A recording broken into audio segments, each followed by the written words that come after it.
یعنی اگر ہمارے معاشرے میں گالی بھی دیں گے تو وہ بھی ماں اور بہن کے نام کی ہی رائج ہیں. باپ اور بھائی کے نام کی گالیاں بہرحال سننے میں نہیں آتی.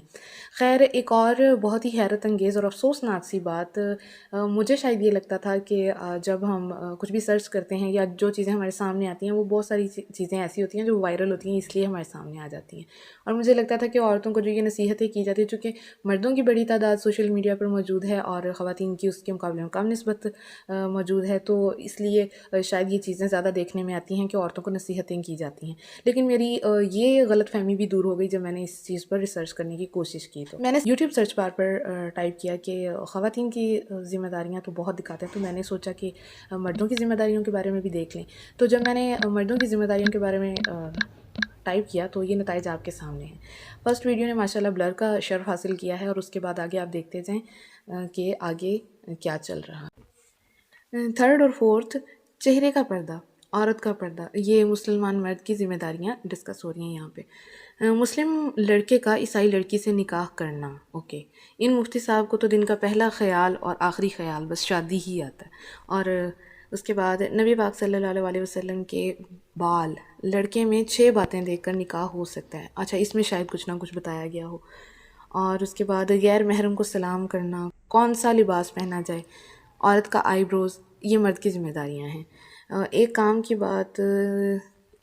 بات یہاں پر دکھ رہی ہے، وہ ہے سلور رنگ پہننا مرد کا. بہرحال یہ بھی کردار کی بات نہیں ہے. اس کے بعد معذرت، سبھی ویڈیوز بلر کرنے کے ہی لائق ہیں. یہ تو تھا مرد کا کردار اور اس کے بارے میں کی جانے والی نصیحتوں کی تعداد. اب ایسا کرتے ہیں کہ چیک کرتے ہیں کہ مسلمان عورتوں کو کس قدر نصیحتیں کی جاتی ہیں. مسلمان عورت کے بھی میں نے سپیلنگ بھی ٹھیک سے ٹائپ نہیں کیے ہیں، اور سرچ سجیشن کی بھرمار. ویڈیوز تو پھر تا قیامت ہی ختم نہ ہوں. مسلمان عورت کو کیسے رہنا چاہیے. اچھا، اس سے مجھے آئیڈیاز بھی ملتے جائیں گے. مسلمان مرد کو کیسے رہنا چاہیے، گڈ آئیڈیا. مسلمان عورت کی پہچان، اچھا مسلمان مرد کی پہچان پر ویڈیو ہی نہیں تھی ویسے. مسلمان عورت کا پردہ، ٹھیک. مسلمان عورت کا غسل کا طریقہ، مسلمان عورت کی لڑائی، مرد تو لڑائی نہیں کرتے، سو اس پر ویڈیو نہیں بن سکتی.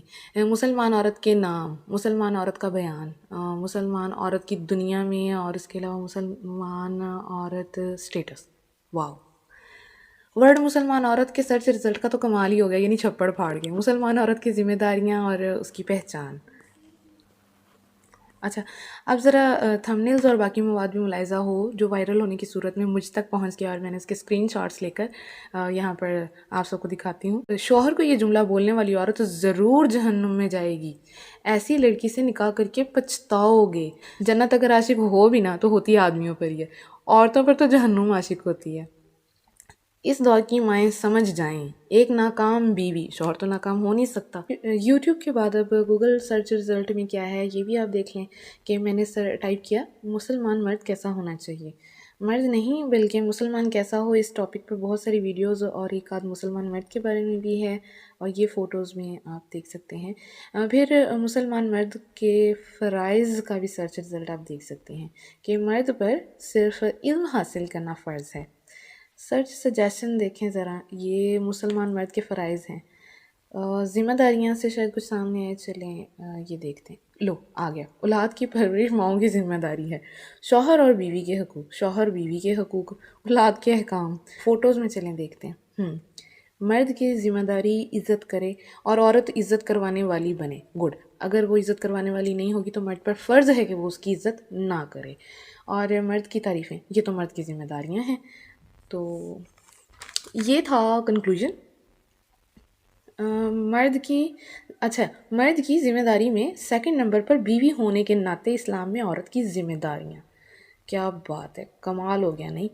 ایک ملا ہے فرض، اپنے آپ کو اور اپنے اہل و عیال کو جہنم سے بچانا مرد کی ذمہ داری ہے. شوہر چونکہ صرف بہترین ہی ہو سکتا ہے، اس لیے یہ مناسب نہیں تھا لکھنا کہ جہنمی شوہر کی نشانیاں. چلیں یہ بھی صحیح ہے. خیر، اب اس پر میں کیا زیادہ بحث کروں، یہ تو آپ سب لوگ بھی جانتے ہیں، خواتین خاص طور پر زیادہ اچھے طریقے سے جانتی ہیں کہ خواتین کے بارے میں کیا کیا کچھ باتیں اور کس کس قسم کے تھمبنیلز ان کے سامنے بھی آتے رہتے ہوں گے میری طرح، اور کافی چڑ جاتی ہوں گی جیسے میں چڑ جاتی ہوں. اور چڑنا تو بنتا ہے کیونکہ آپ صرف ایک ہی بندے کو نصیحت کری جائیں گے تو پھر اس کو تو برا لگ جائے گا نا کہ وہ دوسرے کو کیوں نہیں کہہ رہے ہو آپ. خیر، اس سب کے بعد سمجھ میں آ گیا مجھے.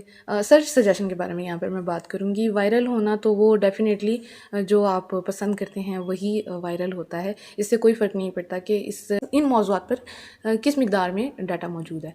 ایسا ہرگز نہیں ہے کہ خواتین کے بارے میں، ان کے حقوق کے بارے میں بات نہیں کی گئی کبھی، بلکہ بہت بہت خوبصورت انداز میں ڈاکٹر اسرار احمد صاحب نے بتایا ہے. اس کے علاوہ اگر آپ ساحل ادیم کو سنیں، انہوں نے بھی بہت اچھے طریقے سے ڈیفائن کیا کہ خواتین کو کس طرح سے رہنا چاہیے اور ان کے حقوق کیا ہیں، ان کے ساتھ کیا سلوک ہو رہا ہے. اس پر انجینئر محمد علی مرزا نے بہت بات کی ہے اور بہت ہی خوبصورت انداز میں انہوں نے بھی بات کی. اس کے علاوہ بہت سارے اور لوگ آپ کو مل جائیں گے. قاسم علی شاہ بھی اس کے بارے میں بہت اچھے طریقے سے بات کرتے ہیں. تو کہنے کا مطلب یہ ہرگز نہیں ہے کہ خواتین کے حقوق کے بارے میں کبھی کسی نے بات ہی نہیں کی ہے، کیونکہ بڑی تعداد سوشل میڈیا پر خواتین کی نسبت پاکستان میں مردوں کی ہے، تو اس لیے یہ چیزیں زیادہ وائرل ہوتی ہیں. اور خواتین جو شوہر حضرات ہوتے ہیں وہ اپنی بیویوں کو ٹیز کرنے کے لیے اسپیشلی ایسی ویڈیوز کو ان کو بار بار دکھاتے ہیں، اور یہ ایک الگ ہی قسم کا انہوں نے اپنا جہنم کھولا ہوا ہے. اور ایک اور ٹاپک تھا پچھلی ویڈیو میں جو میں شیئر کرنا چاہ رہی تھی کہ ایک اور ہمارے معاشرے کی سوچ جس کے بارے میں بات کرنا چاہ رہی تھی، وہ اسی مطلب شرح وغیرہ کی بات کر رہی ہوں. تو اس سے مجھے یاد آیا کہ لاسٹ ویڈیو میں کانٹینٹ کریئٹر جو تھے ان کے کانٹینٹ میں یہ بات کہی گئی تھی کہ خواتین کی زیادہ شرح جو ہے وہ مردوں کو چیٹ کر رہی ہے، اور وہ بھی شادی شدہ خواتین. تو شرح کے بارے میں، تو خواتین کی شرح کے بارے میں تو آپ اندازہ ہرگز نہیں لگا سکتے.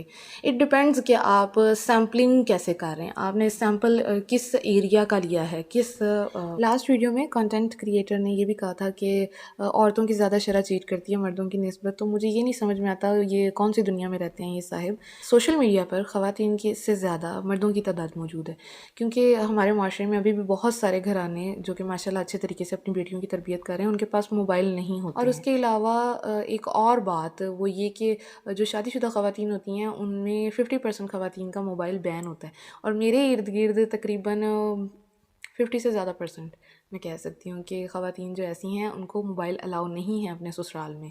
تو وہ بیسیکلی اس کی ریزن کیا ہے، وہ ذرا ریزن پہلے ملاحظہ کریں. یہ ویڈیو دیکھیں. جو بھی عورت شادی کے بعد میکے سے ٹیوشن لیتی ہے وہ طلاق کی ڈگری ضرور حاصل کر لیتی ہے. اب سسرال والے چونکہ اس لڑکی کا بھلا چاہ رہے ہوتے ہیں اس خاتون کا، تو وہ یہ چاہتے ہیں کہ وہ ڈگری نہ لے طلاق کی، تو اس لیے وہ ان پر موبائل بین کر دیتے ہیں. تو پھر چیٹ کرنے والوں کی شرح کا آپ کیسے تعین کر سکتے ہیں؟ اس کا تعین کرنے کے لیے میں آپ کو ایک آئیڈیا دیتی ہوں. ایسا ہے کہ فیس بک جو آئی ڈیز ہیں اس کے بارے میں بات کروں گی کہ ایک آدمی 10 عورتوں کے ساتھ افیئر چلاتا ہے، تو وہ 10 عورتیں ہوئیں. ہاں یعنی پھر اس طرح سے تو لگتا ہے کہ واقعی عورتوں کی زیادہ شرح ہوگی. نہیں، خیر دوسری طرح سے دیکھتے ہیں. ایسا ہے کہ جو فیمیل آئی ڈیز ہیں یا فیک فیمیل آئی ڈی، اور اس کے بارے میں میل حضرات بہت اچھے طریقے سے جان دیں گے، اس پر میل ریکویسٹ کی کیا تعداد ہوتی ہے اور ان باکس میں کیا تعداد ہوتی ہے ان باکس کرنے والوں کی. اور مرد حضرات کو یہ بھی اچھے طریقے سے پتہ ہوگا کہ ان کو ان باکس میں آنے والی خواتین کی تعداد کیا ہوتی ہے. تو یہ ایک سادہ سا ثبوت ہے، یہاں سے آپ کو اندازہ ہو سکتا ہے کہ مردوں کی شرح زیادہ ہے چیٹ کرنے والوں میں یا پھر عورتوں کی شرح زیادہ ہے. تو خیر یہ ایک بہت لمبی چوڑی بحث ہے، اس پر پھر کبھی بات کریں گے. ہاں تو یہاں پر ایک اور بات یہ کہ ان صاحب کو شاید سیمپلنگ نہیں کرنی آتی. سیمپلنگ بہت ہی زیادہ امپورٹنٹ ہوتی ہے جب آپ کسی ایریا کے بارے میں بات کر رہے ہوتے ہیں، ایریا کے لوگوں کے بارے میں بات کر رہے ہوتے ہیں. تو جو سیمپل ہوتا ہے وہ must be representative of the whole population.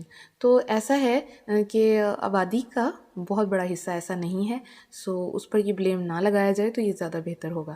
اچھا، مرد کے بہت سارے رونے آج کل جو ہیں وہ عورتوں کی طرح ہیں، تو ان میں سے ایک رونا یہ بھی ہے کہ خواتین جو ہیں وہ مرد کی جیب دیکھتی ہیں. جو شادی سے پہلے لڑکے کی جاب دیکھی جاتی ہے، اس کی انکم دیکھی جاتی ہے، اس کا گھر دیکھا جاتا ہے. تو اگر آپ لوگ بیوٹی کو پریفر کرتے ہیں جب خواتین کے بارے میں بات آتی ہے، تو خاص طور پر میں نے کئی ایسے پرپوزلز کے اشتہار ایسے دیکھے ہیں جن پہ اسپیسیفائی کیا ہوتا ہے کہ گرل مسٹ بی بیوٹیفل. تو جب آپ لڑکی کی بیوٹی کو اسپیسیفائی کرتے ہیں تو اگر اگلا بندہ اپنی ریکوائرمنٹ کے حساب سے آپ کی جیب کو اسپیسیفائی کرتا ہے تو پھر آپ کو برا نہیں لگنا چاہیے. اور پھر جب آپ کو پتہ ہے کہ عورتیں جیب پر مرتی ہیں تو پھر کماؤ نا، کماتے کیوں نہیں؟